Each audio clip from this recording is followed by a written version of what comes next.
অরূপানন্দজি তার স্মৃতিকথার ইন্ট্রোডাকশনে লিখছেন, মা যে শেষ কথা, শেষ কথা মা অন্নপূর্ণার মাকে বলেছিলেন, আমরা সবাই জানি।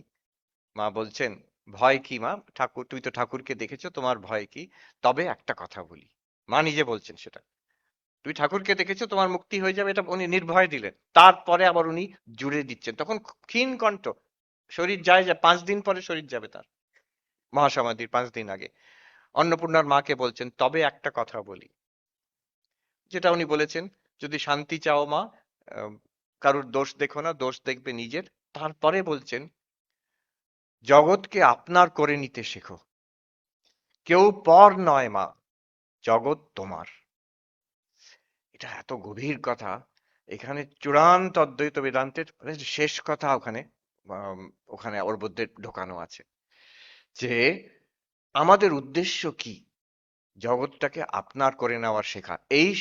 এই শিক্ষার জন্যই আধ্যাত্মিকতা, এই শিক্ষার জন্যই যত যোগ, যত ভক্তি, যত সেবা এবং যত জ্ঞান।